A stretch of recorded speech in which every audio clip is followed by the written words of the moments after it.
Moving your pelvis correctly and recruiting it the right way, for me, is the most underrated movement in golf. Let me explain. If we're able to move our pelvis the right way, it unlocks so many other things in the golf swing.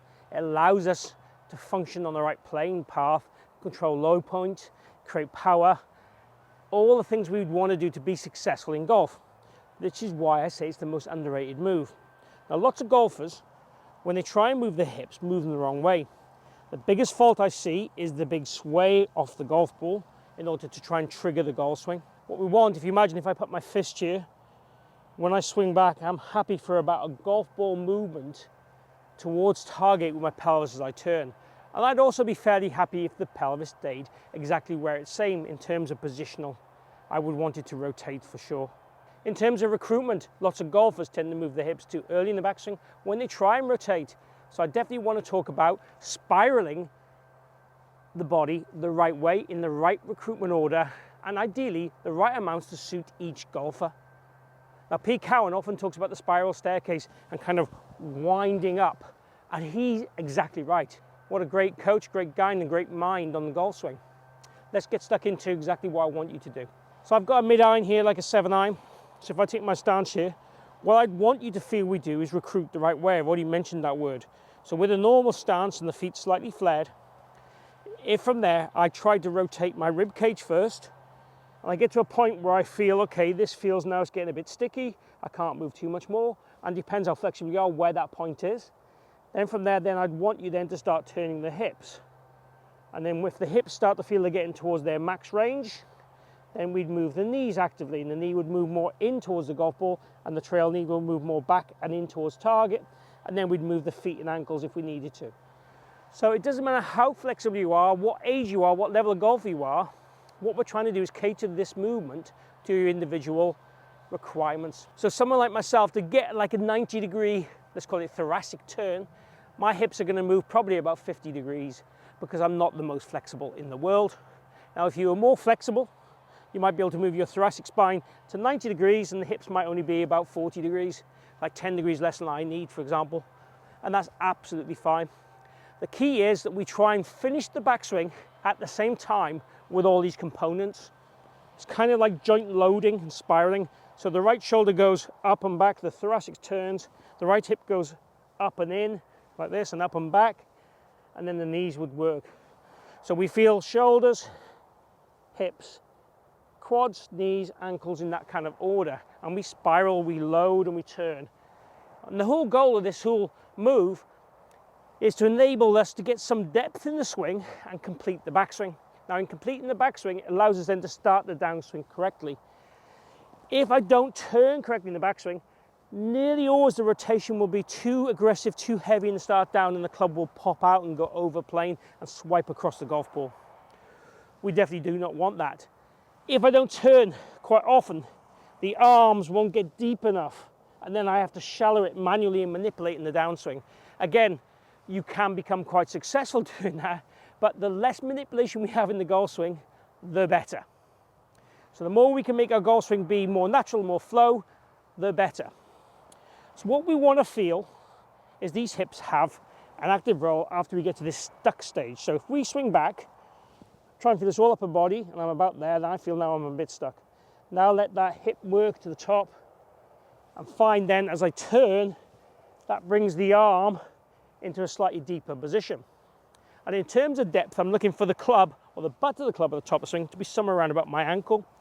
Certainly ankle to back heel is somewhere around ideal. You can play great golf from a slightly higher position, but you have to shallow it more on the way down. And that takes more skill, more manipulation, as we've already said, which is not ideal for every golfer. So the first exercise I want you to do is to do that very thing I just did. We are going to take our stance, swing it back, position where we feel a little bit stuck. Then from there, make an active effort to turn our hips back towards target and back this way to get it to the top of the swing. And hit a few shots.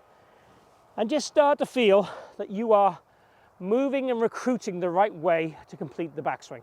That's key number one. Exercise number two is what I call heel stamp. So what we're going to do is take our setup as we would do normally, raise this heel off the ground, the trail heel off the ground. When I get back to that position where I start to feel again a little bit sticky, stamp the heel down to activate the weight and pressure going towards this heel and the hip moving back and up. So we get that real feeling of energizing those hips in the right part of the golf swing. Again, if I turn early, what tends to happen then, the arms tend to overrun and the body overruns and we lose the timing and synchronization of our backswing. We ideally want the backswing to finish at the same sort of time, and if anything, the downswing to start with the lower half a little bit ahead of everything else in that transition area before we finish the backswing. So we want the hips and arms and body to finish at the same sort of time, and then as we're just finishing off with the arm swing, the hips will start to recenter on the way down. That's the ideal world. But what I see with a lot of golfers is who feel they need to increase the hip turn is the hips turn earlier than the arms and kind of, well, what do I do now? And we get very floppy, overrunning, long golf swings with very little control. So let's try that now. We want to feel, we start the swing, then we get the heel stamp.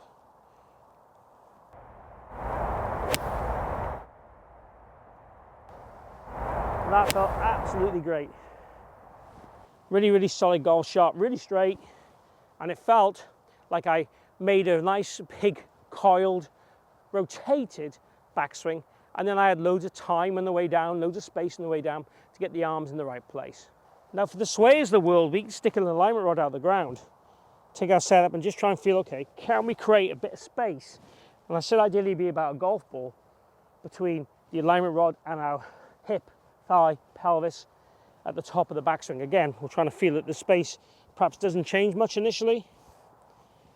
We certainly wouldn't want it to be banging into it. And at the top of the swing, can we create a little bit of daylight? That's ideal.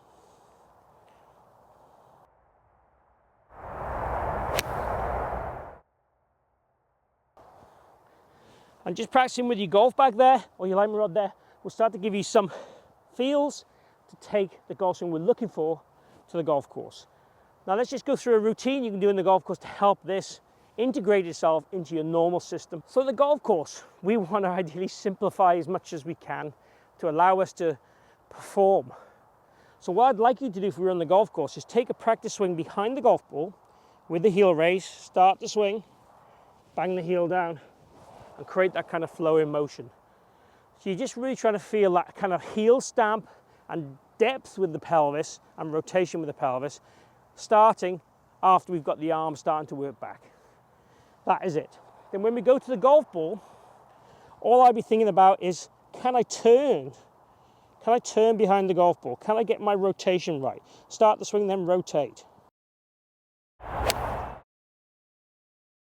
And try and make it as simple as you can on the golf course and be really focused on getting the scores you want and enjoying your golf to make you keep coming back.